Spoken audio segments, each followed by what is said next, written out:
George, so now we take a breath to get on to our next session, which is chaired by John Elliott.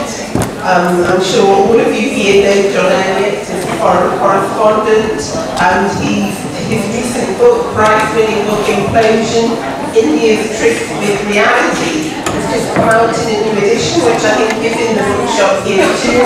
I'm looking at Narendra Modi's Years in Power. I think this might be volume 1 of a series that's coming out.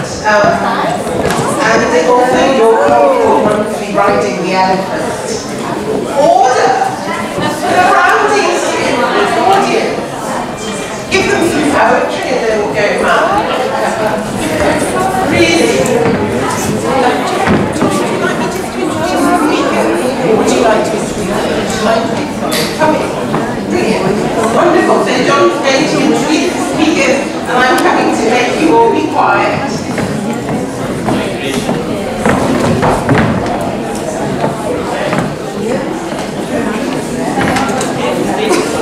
Just keep the mic.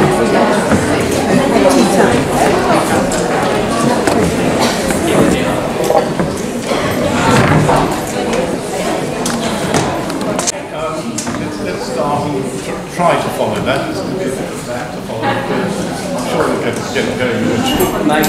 Can you hear me? Yeah. I can do anything. It works. Okay, my name's John Elliott. I'm a journalist, as you've just heard, a foreign correspondent, and I've been back in London since last May, having lived in India having been away for 34 years. So I sort of fit into the theme of the literary festival. Our subjects, and 28 of those years were in India. Our subject fits with the festival theme of migration, partitions, colonialism and non-residence. It's called Human Migration Success Stories on the programme, but we've adapted it to a suggestion from Veena Rampal here, a dancer, on the programme. I couldn't quite understand what she said, but then somebody else translated it for me, at home, but not at home. And that's what I thought. It fits with both our authors' books, which I can certainly identify. London is definitely my hometown, though I'm not sure whether my flat is, but I did feel at home in my last 2 flats in Delhi, one of which was in Golf Links, and the other one was in Sujan Singh Park, with Khushwant Singh as a near neighbour who I would see walking in the gardens in front every day and chat to occasionally. But now to the speakers who you've come to hear.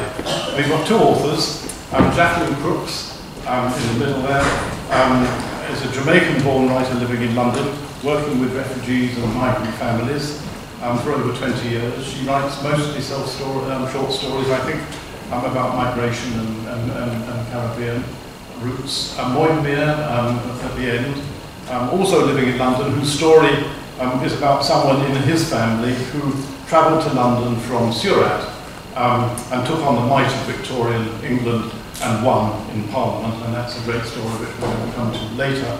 And Veena here, a dancer with family roots in India and Guyana. I'm going to go to Jacqueline first. You were born in Jamaica, but you've been here since you were 1. Yes. So home is here. I think I'm, like many migrants, I think I live in a liminal space in between Jamaica, India and the UK. And the stories in your book, Ice Migration, 24 of them, each a few pages long, are all about your family in some way or other. A Jamaican family with mixed Indian and African origins. So tell us the story. So I was born in Jamaica. My paternal grandfather was Indian, from the Indian indentured labourers that came to the Caribbean post-emancipation. So my the stories here trace the migration of the indentured labourers that came from India, came across to the UK, to Jamaica, and then their migration from Jamaica to the UK. The stories go further back still. They start at the last ice age with the migration of people from Siberia across a land passage that connected to the Americas. So we start with the indentured people of the Jamaica, the islands, who came from Siberia, and the stories, those stories are the backdrop to the migration of the Indian indentured labourers. And it starts with your grandfather. It starts with my Indian grandfather, the very first story, working on the plantation. We follow the stories from Jamaica to my family who migrated then to Southall, which was, I don't know if it's still called Little India, so I feel as if I have a connection to India, having an Indian grandfather and then migrating to Southall where I grew up in an Indian community. Yep, you get to Southall on page 49, so about 2/3 of the book is Southall, and having had 1/3 earlier. So this is more your life. I would say this is a deconstructed version of autobiography. It's decentered, so it's not all about my life. I'm looking at the lives of my ancestors to understand my own life. So I think literary critics say that women writers who are writing autobiographies, they use a decentered model, which is involving the lives of others. So I'm looking at the lives of my ancestors to understand my own life and find a sense of belonging. Tell us about the understanding that you understood. So before starting to write these stories, I went to India and spent 6 months there, travelling alone, backpacking around from Delhi right down to Kerala, to get an understanding. Do I have a connection to India? Is there a sense of belonging there for me? And after that 6 months, I started writing the book. And I can say I feel a lot of sense of belonging to both India and to Jamaica and the UK. I think I live firmly in that liminal space that migrants do. And you went to India sort of backpacking in 1999? Backpacking. And you told me that you had the most marvellous welcome from people you've never met. You had no links when you went. You didn't know who you were going to see when you got off the plane. Yeah. And then for a year? 6 months. 6 months. I got off the plane and to... That's wrong country. You got off the plane in Delhi? Got off the plane at Delhi, and 2 Sikh men got off the plane with me, and they saw, perhaps, I didn't know where I was going to stay that night, I didn't have nothing planned. And they said, I said, explain, I'm just going to find somewhere. And they took me into a taxi and drove me to a hotel. They then booked me in, paid for my first night, made sure I was okay, and off they went. And throughout the whole of my 6 months in India, everywhere I went, I was treated in a similar way. So I had a fantastic experience as a lone woman traveller in India. But how did that happen? That's amazing. I was fearless because I was so keen to find a sense of belonging there and to find a bit of myself in India. I was very open and relaxed. So I think that's why I had such a good, and they were good people, so I think it was a bit of both. Applause for that. It's a story of 100 years from Roaring River in rural Jamaica in 1908 to the early 1900s, as I just said the way through the book, in Southall, and where you grew up a century later. But it's not if I may say so, it's not a happy book. It's a riveting book, it's a fascinating book, it's worrying, it's challenging. If you wanted to be happy too, then tell me. No, I consider myself to be a social action writer. I work in the community setting with refugee and migrant families, so I'm more concerned about making a point politically about the effect of migration on individuals and families, and importantly on children. Because children are migrants and we learn little from them, so a lot of the stories here are told from the perspectives of children. It's important to listen to children migrants and hear their perspectives. So they're not easy stories. Some of them are not easy stories to read, but they're based on. Well, they're easy to read. I'm not talking about the style at all. Yeah. I'm talking about the emotion that one feels as one reads them. Absolutely, because of the content. But I hope there's a bit of humour there, but also they're drawing on real life experiences from myself, my personal experience in my family, and from other people who have experienced who are migrants. So I feel that really each story I feel is is saying something really important, whether it's about language and the importance of language to migrants and how, you know, to express ourselves in our language. And a lot of the stories are told in broken English with a mix of patois, but having a voice, and the voiceless, I think I'm trying to bring to light the stories of people who were voiceless. With an overall message of? I think we need support for migrants. We need a way of bringing host and migrant communities together. It's no good just to say, okay, you'll come to this country and you're going to settle, you have everything you need. We need formal mechanisms to connect people. So I hope that's the message we get from the book. But one of the last chapters, as I mentioned to you earlier, is pretty tough. Southall 2010 is chilling, with Mervyn putting stones on the railway track and standing there waiting for the train to arrive. Yes, it's talking about the social exclusion of second and third generation young people from migrant families. It's showing actually not a lot has changed, that we don't have those formal support mechanisms to help young people achieve their potential. So it's a criticism, I think, of social policy, ultimately, these stories. But I'm trying to show the human face, bring the human side of these stories to make them more palatable and to bring more attention in a more accessible way. And if none of the migrant activity had taken place and they had stayed in India, if they'd been able to stay in India, would they have had a better life than they had eventually? I think they would have been able to express themselves, because I think there's this dislocation from culture.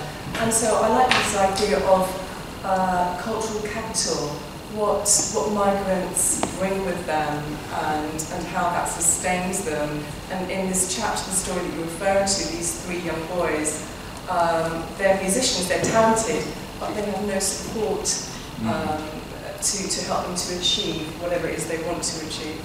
Yeah, well, my last note down here says there seems to be a yearning in your stories for things that aren't there, not achieved and maybe not achievable.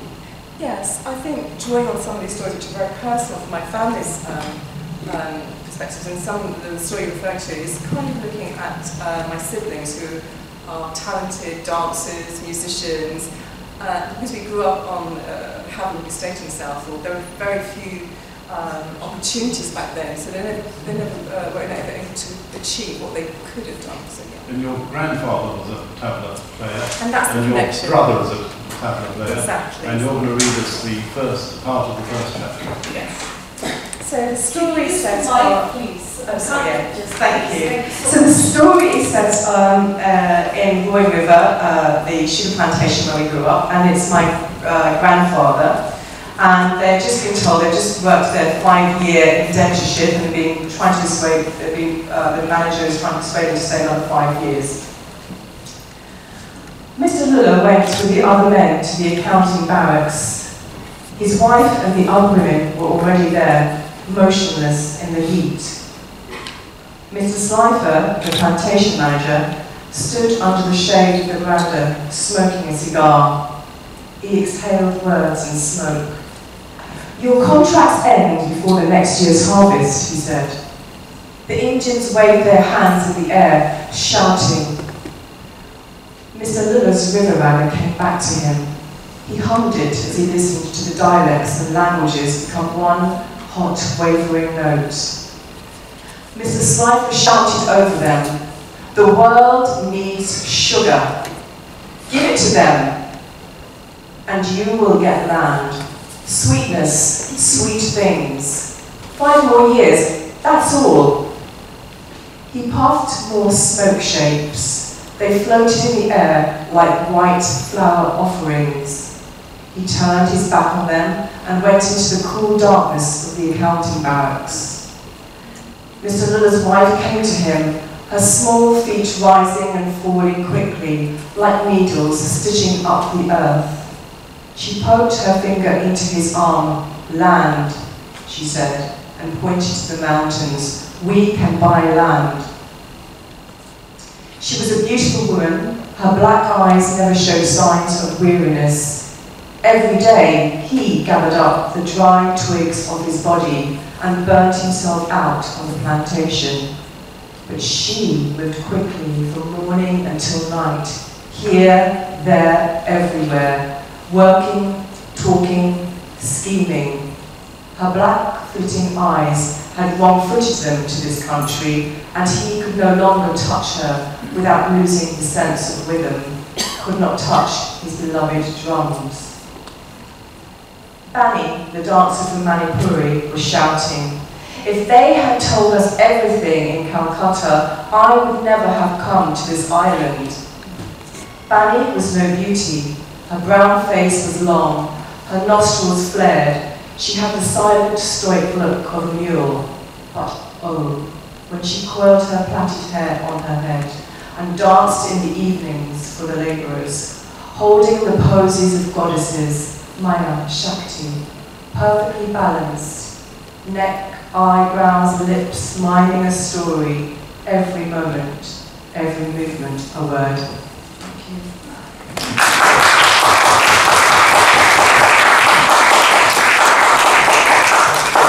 We're going to turn to Moyne now, whose book, The Prince Who Beat the Empire, also came out last year. Before we actually come to the book about you and your family, you write about your family and history and your ancestors in Surat, but you live in a different world and you grew up in a different world, because you grew up mostly in what was then Bombay. So the mic closer, please. Say in the book, Thank you. wanted to get back to Bombay as quickly as you could, a dusty textile city, now famed also as a diamond trading centre, and there's travellers, migrants there between Antwerp and but tell us about the family history, before we get on to the subject of the book, the background to your family. Well, I grew up predominantly in Bombay, but also spending a lot of time in Surat, where the family originated from. Surat was India's greatest port. It was a thriving, cosmopolitan, metropolitan city way before Bombay was. It was the largest Mughal port. It was the largest Mughal port, and it had reached its zenith under the Mughal emperors as really India's symbol of maritime trade and a powerhouse of sorts in that entire South Asia belt. The reason why I actually wrote the book is twofold. First, because there's so much written about how the English East India Company annexed Delhi, particularly William Dalrymple's book, The Last Mughal, has iconized the fall of Delhi to the East India Company. There's been a lot written on the annexation of Awadh as well. But before we get into the book, yeah. Was it something of a homecoming? Did you want to, leaving the East India Company aside for a moment, did you want to write about India or your family history? Or? No, I actually did not. When I moved to Britain, I was given a book called The Minutes in the House of Commons, and I ignored that. It was a kind of an heirloom that my grandfather had given me. I moved to Britain, working in an advertising agency, in brand consultancy, made London my home. Oddly enough, I fell, on that book, and I started reading it, and there were certain similarities between the protagonist and me, against the setting of England that I thought was quite, it resonated with me. The protagonist of the book has two daughters. I have two daughters. He leaves India in 1844. I left India in the 1990s. He was dating a European lady and struggled to take her back to India. I was doing the same. So those were things that I found interesting between the protagonist and me. But when I read the minutes of what actually happened in the Houses of Parliament in 1856, is what really got me motivated to write the book. And your family, your great-great generations back, there was the Nawab of of Surat. That's right, yes. And that meant that he had lots of land and property and things in the east. So let's go into the Sure. East India. So the Nawabs of Surat were similar to most of the Nawabs or the Maharajas during the 1800s, even 1700s. But the story of Surat is unique because it just got lost in the archives in the British library. The Nawabs of Surat were independent, quite like the Nawab of Bengal was after the demise, well, the fall of the Mughal Empire. And they were independent rulers who were recognized by the British as well as before that even the Mughals. The East India Company struck a deal of sorts with the Nawabs, whereby, under forceful threat of invasion of Surat, the Nawab would sign away his ruling powers. This is about 1800. And the Nawab's family would be, given a pretty hefty pension, and he would be allowed to keep his lands and his estates for generation to generation. But in 1842, the East India Company violated that treaty by stopping the income, stripping the successor of his estates, all on the basis of the fact that he left behind only a daughter. Specifically on Surat. Yeah. No, Yeah. And this was the doctrine of lapse being put to test before 1848. So they were laboratory testing this in Surat. And so the successor to the Nawab actually lands up in England in 1844 to challenge the East India Company on their home turf. He doesn't meet with much success in 1844, but he has a terrific meeting, oddly enough, with Victoria and Albert at the Ascot. And that kind of changes. And that was arranged. I mean, that was arranged, yes. He was sent there, he dressed up in all his fine. Yeah. It was intentional that the Gold Cup was making Ascot the main event. Yeah, that's right. And so there was this... Tell us the theatre. I mean, the theatre's in the book. Yeah, well, so it's between the first few weeks of his arrival in Britain, which is in the spring of 1844. Unlike Jackson, he had a few contacts. Yeah, he did. He lands up, living at the Claridge's, which is quite a, for lack of better expression, posh hotel. And he starts ruffling, a few feathers because he's out there. He's 26 years old. He's the Times starts writing about him as this, sharp-featured Indian prince in London. And he makes an acquaintance with a member of Parliament called Robert Pulsford, who becomes a friend of his, and who realizes that, listen, this is a just cause because he's the appointed successor of the Nawab of Surat. He's been stripped of his lands, his pension, and he's come here to stake his claim. But this is when England is completely divided. While he gets a fair hearing with a few MPs, there are a large number of MPs who realize that this could be ruffling feathers in the empire. And so he meets with lukewarm success in 1844, and just when all hopes are diminishing, he manages to get a private audience with Queen Victoria at the Royal Ascot, where he's invited, and he dresses up in his robes and his Mughal turban and all of that. And she looks around and sees him and says to somebody, what's it all about? Yeah, and she's, by that time Queen Victoria has developed a certain sense of interest in India. She isn't quite Empress of India as yet, but she's developed this interest for this land that is, many miles away. And at the Ascot, she lays her eyes on this 26-year-old, swarthy Indian. And she's quite, kind of taken in by him, and she makes it a point to get introduced. She asks him why he's here. In a very quick snapshot, he tells her why he's here. She's heard murmurings of the malpractices of her own colonizing corporation, the English East India Company, and that changes his story quite dramatically because she introduces him to her own Solicitor General, who could then take his case and into Parliament.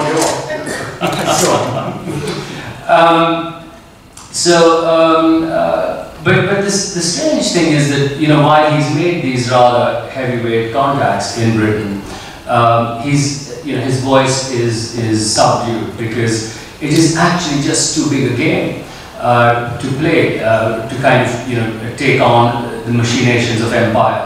Now, the East India Company at that time, I think it's important to understand, are the representatives of empire expansion in India. And in due course, there would be a plan to annex Gwalior. You know, they would take Punjab, as we heard in the earlier talks. And so there is an apprehension to side with this wronged Indian prince in London.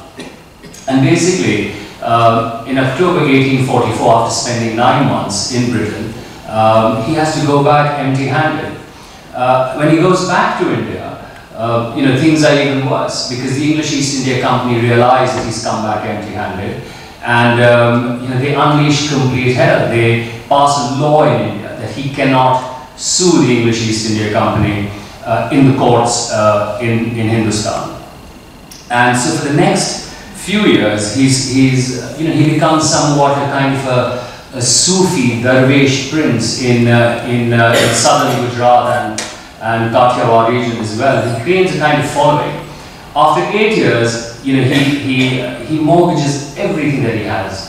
A house that he's inherited, jewelry, everything, and he comes back to Britain in 1853, determined to you know, to really take his case into the Houses of Parliament. Which he does by doing a personal bill. Yeah, which is something that was then allowed in Victorian. That's right. So you could, his lawyers, you know, basically advised that he can table a private bill in the House of Commons, which could, you know, if it's passed in the House of Commons, he could get his landed estates back and the income that his family has lost. And it's important to understand that this is empire at its peak. 1853, the empire, you know, the East India Company is at the peak of its powers in India. Here is an Indian in London who's going to table a bill in the House of Commons to challenge the East India Company, who has their own MPs in the House of Commons, and that, you know, that made it even more difficult. But he's got a few knights, Sir this and Sir that, from the top of the league. He's Sir this and Sir that, Sir Fitzroy Kelly and Sir Richard Bethel, and they fight on his behalf in the House of Commons.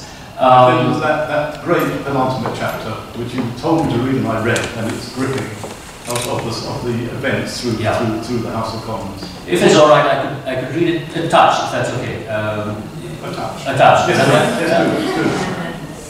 So this is, I mean, I'd just like you to imagine this. This is 1856. You said to me twice, you don't want me to read. Yeah, and I thought I might as well read. Yeah, that's great. So think about this. This is 1856. The empire is at its peak.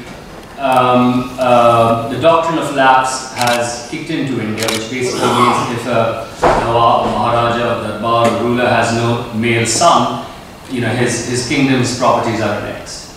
But there's an Indian here who goes into Parliament along with his lawyers to challenge the machinations of empire.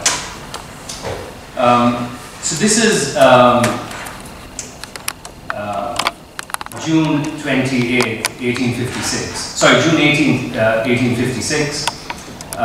Sir Fitzroy Kelly is the lawyer who's representing this Indian in the Houses of Parliament. And if the bill passes, it's the only time that an Indian would have his bill fought and passed in Parliament.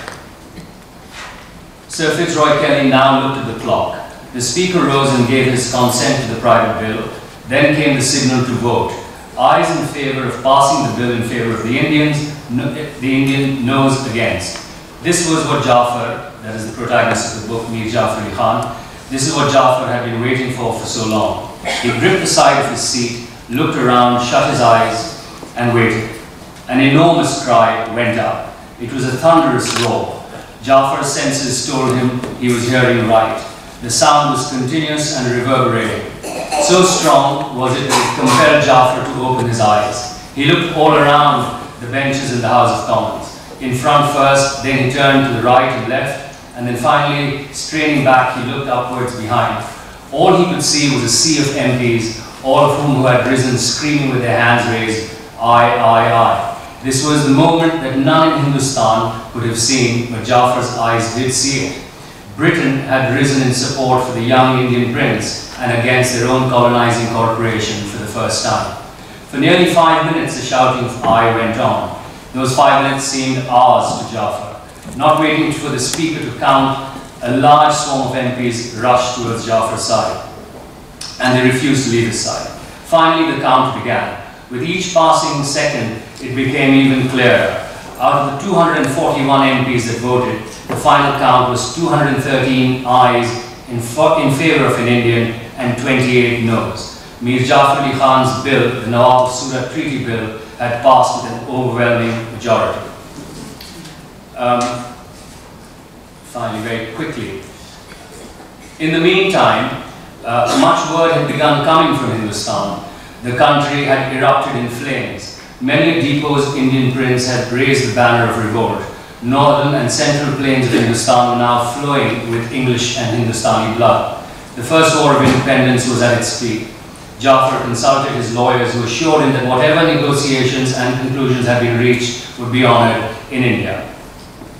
However, his thoughts were on a different plane. What about his girlfriend, Mary Jane Flood, whom he had promised a life under the warm Indian sun? Would he take Mary Jane to a land that was now baying for English blood? What would be their life there? Besides, Jafar's wife was waiting for him along with his 2 daughters.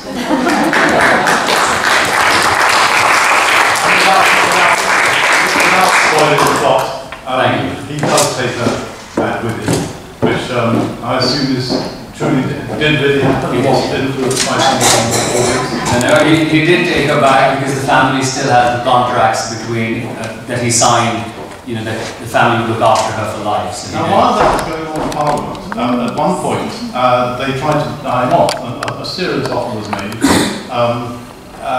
to pack up the case and take some money and go home. The offer was £7,500 a year, a huge amount of money. I googled it this morning. At an inflation rate of 2.95%, means that £1 in 1850 is now worth or last year was worth £131.14, which makes it offer about £1 million a year.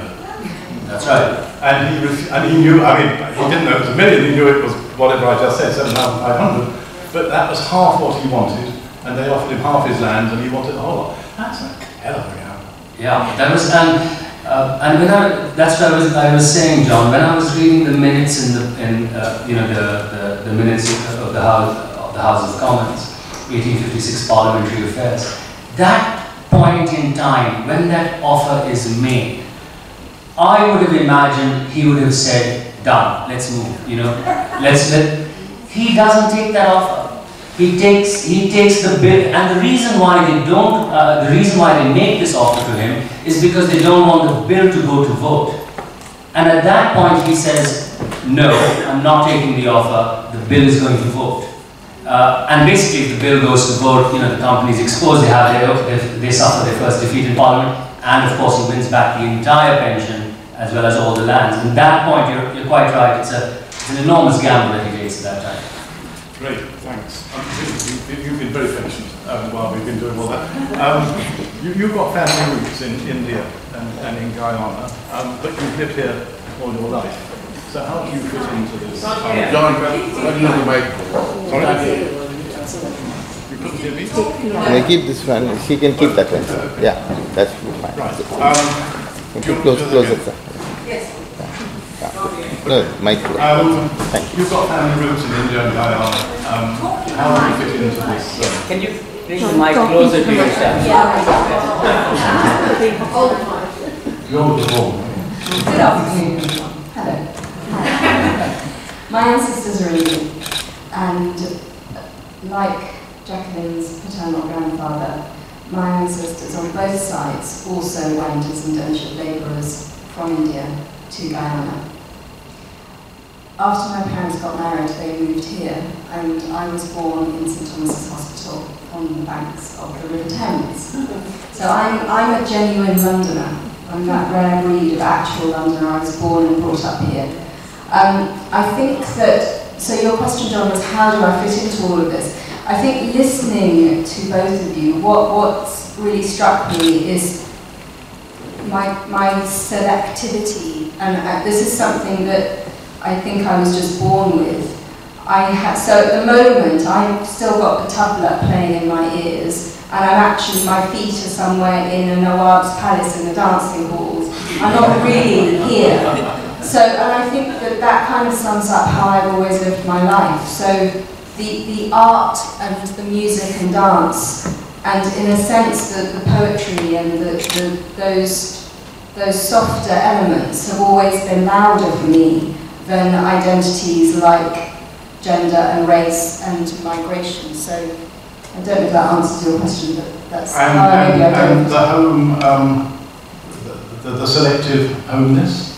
Yes, the selective homeness. So the aspects of India that have always appealed to me. So this, I think, in a way, I can trace back to my parents. So my parents arrived here from Guyana, but very quickly embedded themselves and linked up with India through the Bhavan Centre. I don't know if any of you here are aware of the Bhavan, but it's the premier training institution for classical Indian arts and culture in the UK.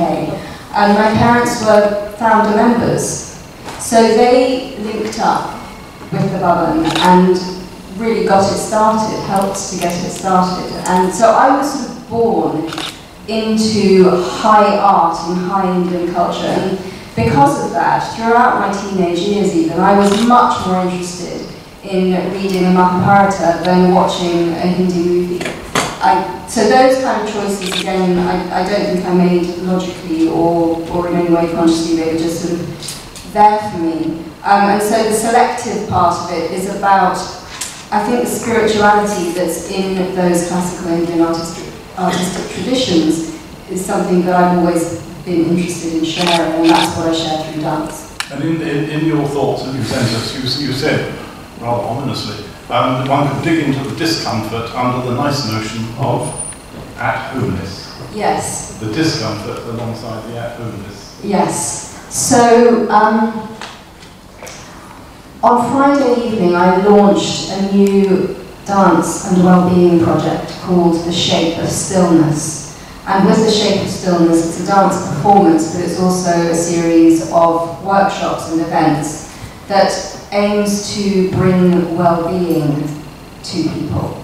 And I was asked the question of why The Shape of Stillness, why am I creating this now? And the answer to that question is that it seems to me that in the last few years in particular, there is a great cry of discomfort around the world and a great cry for well-being, for human beings, for the planet, for life. And so there is a word, there's a Sanskrit word, shanti, which I'm sure you're all familiar with, that means peace. But it's not peace as opposed to war. It's a peace that is inherent in the fabric of life, that is active, not passive, and that is necessary for the flourishing of life. And at the moment, shanti feels like a question mark to me. There is this question, do we have the capacity to hold it? So there's the discomfort. I mean, in a way, The Shape of Stillness started after the Paris bombings happened. Was that four years ago? Something happened in me that sort of just shook me up, and I started working with this Shanti mantra. So there's the discomfort, but also this great desire for universal harmony. And the new program you started, The Shape of Stillness, you don't have a book to read from, but you can show us, maybe without actually dancing all around the stage, something about it with your... Sure, yes. Yes, so I mentioned the classical art forms and the yogic traditions, and the Sanskrit language, of course, is absolutely key to all of this.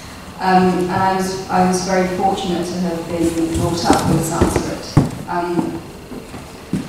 And in The Shape of Stillness, I work with the Sanskrit alphabet, because the Sanskrit alphabet is arranged in such a way that it literally sounds out the movement of life from the beginning to the end. So the first letter of the alphabet is A, which is so in many alphabets, of course, but the point about A is that it's the most primal sound, it's the first sound we make.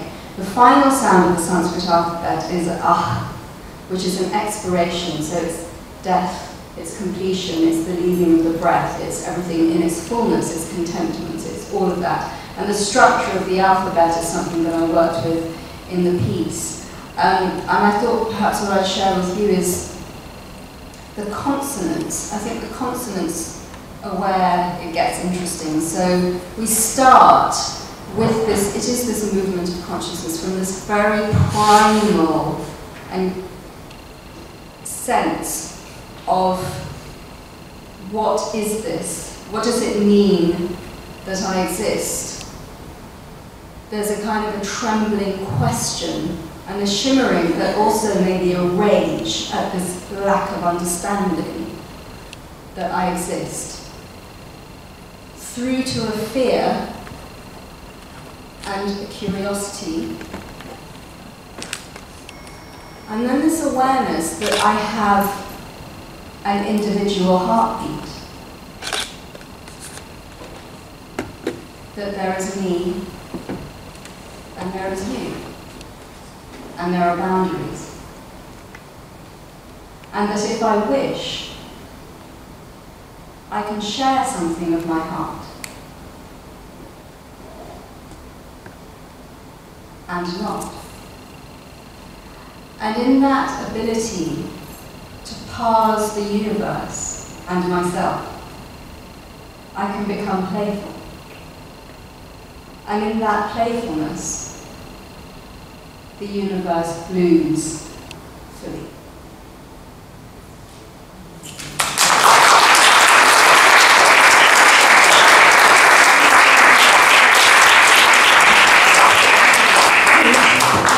Daphne, echoes of your book. I felt as I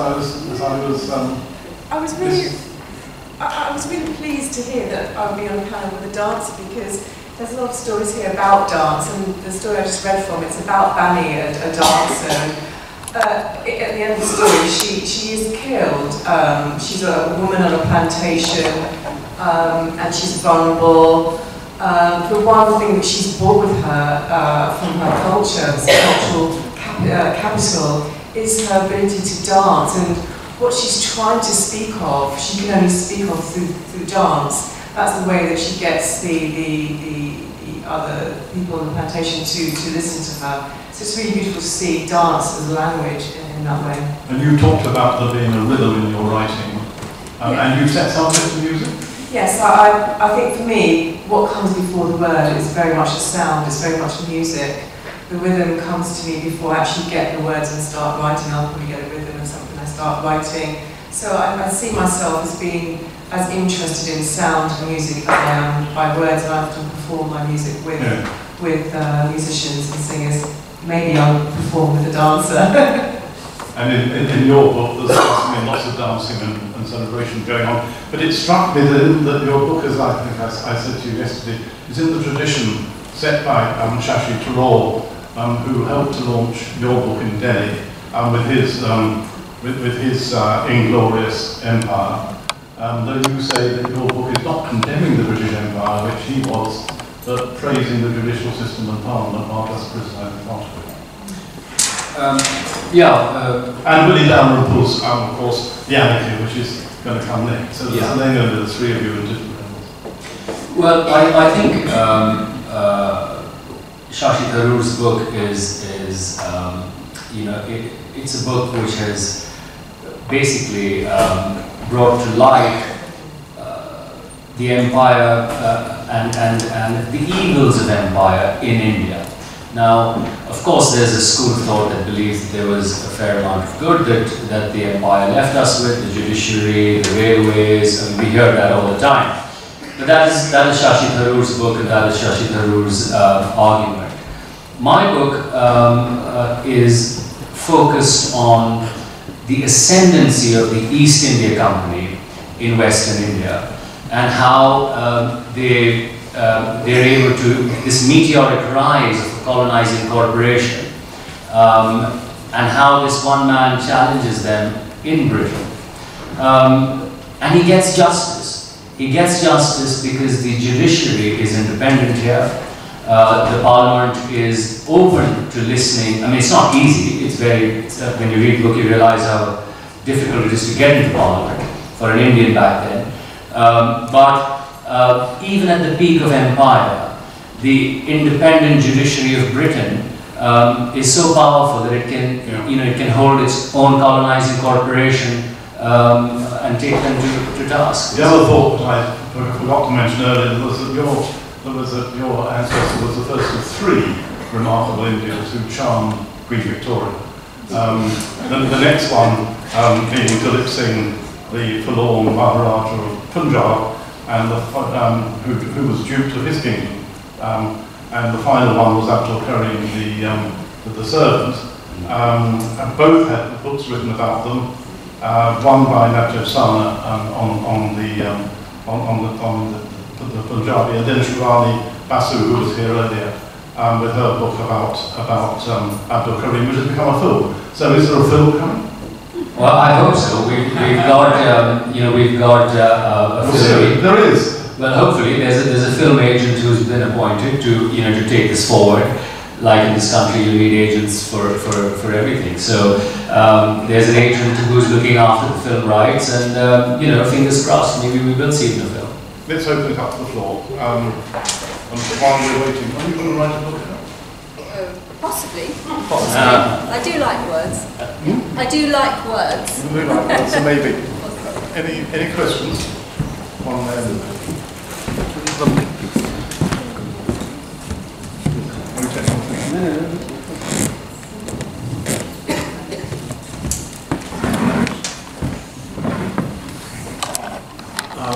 This is to Mr. Crooks. When slavery was abolished in the mid-19th century, a lot of Indian indentured laborers went to the Caribbean, but mostly to British Guiana, Dutch Guiana, now Suriname, and to Trinidad. You're the first person I've encountered who's a descendant of an indentured laborer in Jamaica. That's surprising. Was that indentured laborers sent to Jamaica also? A large number of labourers from India went to Jamaica, from a large Indian community. They went straight from India, or they came from there? Straight from India, straight to So why don't we hear about them? We hear about the others, because they were not. Yeah, this interesting question. The community was smaller. Sorry. Yes, a large number of Indians went to Jamaica as well, but there were not as many in Trinidad. So I think that's why we don't hear as much about the Indians in Jamaica as we do Indians in Guyana and Trinidad. But there's still a sizable community because there's many plantations in Jamaica, and mainly those workers were Indians. So yes. Are you going to declare your Fijian background? I come from Fiji. There's one in the middle, 2 in the middle, 3 in the middle, one behind the other. I'm quite intrigued by one thing that both Veena as well as Jackie, you sort of go back in time and say indentured laborers, etc. So you have that background, right? And then you say that you moved to you were born in England, here in London, right? So for both of you, not having actually had anything to do with India as such, how do you connect with India, and what do you really feel about India? Because it appears to be a bit distant, but what is it?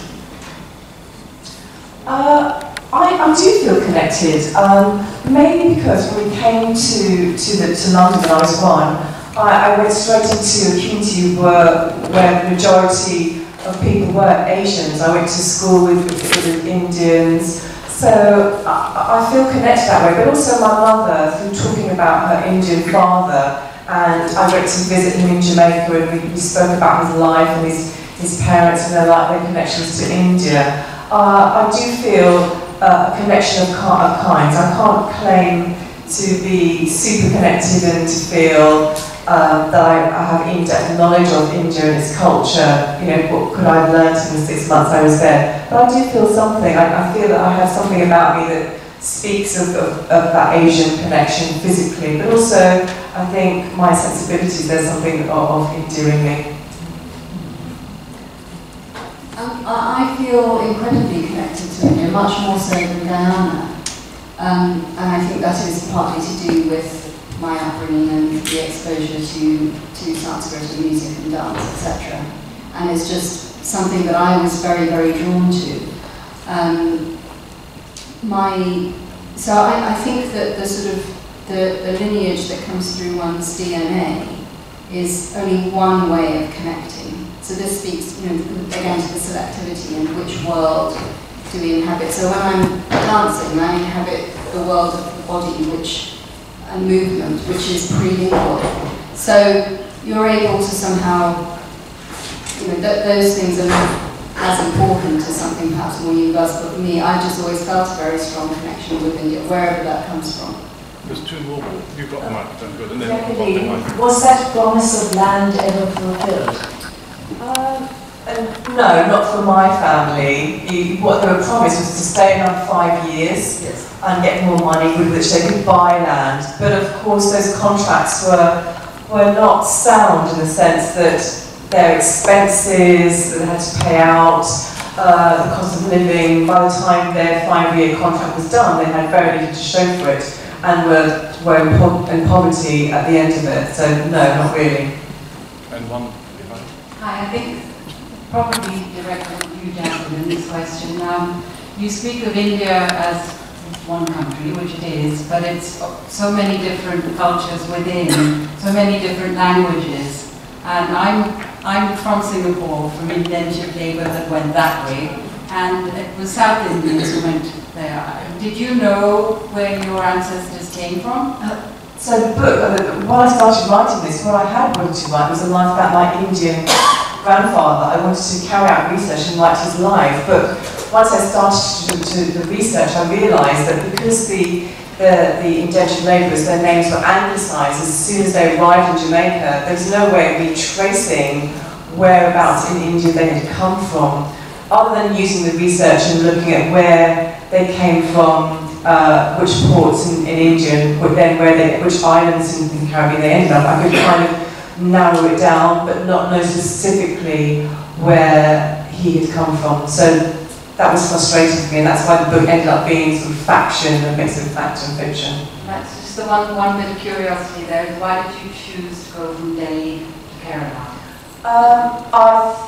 I just thought I'd cover much more ground that way, from north to south, and go to as many different places as I can to try and get a sense of where he could have come from.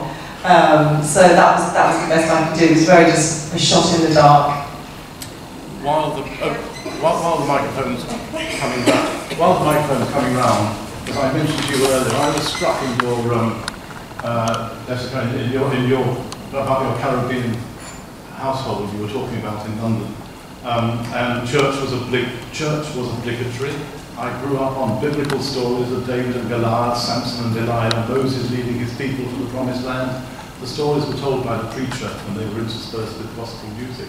That's quite a strict upbringing in South also. Reminded me of my Victorian grandparents and what they would have liked to have influenced me with.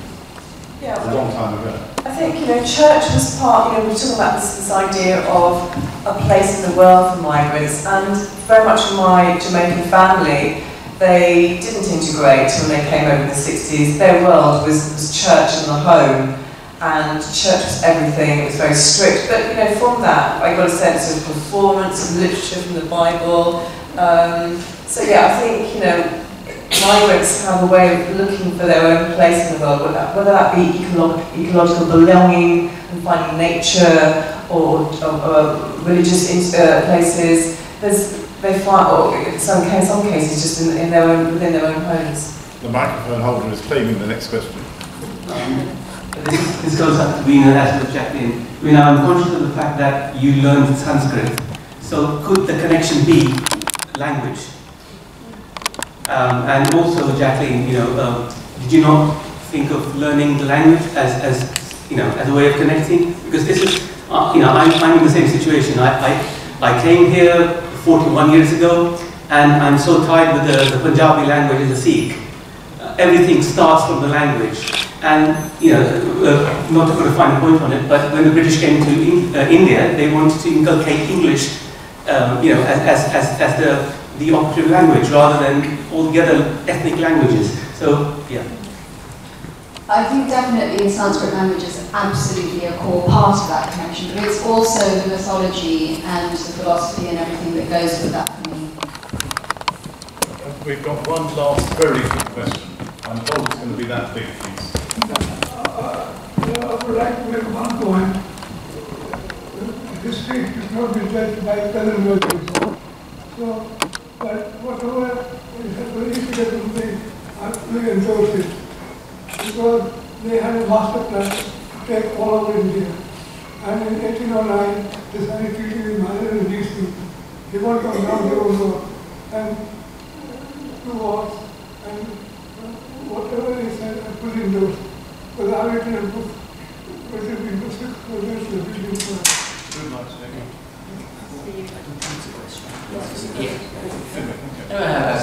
Just a statement, actually. Very quickly, we'll be closing. Yeah, it's very interesting what you got your land back. But on contrary, if you really reflect on 1928, Maharaja Naba, Ripudimman Singh, he was dethroned, he never got it back. It appears to me, I think the access to the justice was much easier when it was controlled by East India Company rather than British government. And just on indentured labor, I just say, just a statement, not a question. Indentured labor, I think history of Mauritius is very interesting, because they're all indentured labor. And they have preserved their history down to the number of people. First boat which came, which carried 120 people around, something like that. So, it's personal. Thank you. Before Rachel packs up, so I thank you. It's been great.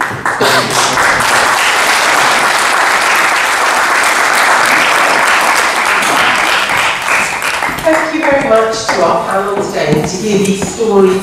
We heard about people not being at home in the world, and we heard our poets talking about making language almost unholy and making it strange and thinking about language in other ways. And these movements and migrations which we're celebrating. After the tea break, we're going to talk about the train to Pakistan, a very different kind of migration. And talk about Kushwant's most famous novel and the film that came from it. But that was a wonderful panel. I enjoyed that hugely, and I'm sure you did. Books, remember, after sale, do grab your books before the conference, the festival ends. And look forward to seeing you all back. You're going to see a screening of a abridged version. I think, Farooq, you've managed to trim the film a bit. Yeah. We have trimmed the film, we're going to watch some of the film of the train to Pakistan and have a discussion at the way of ending this wonderful festival.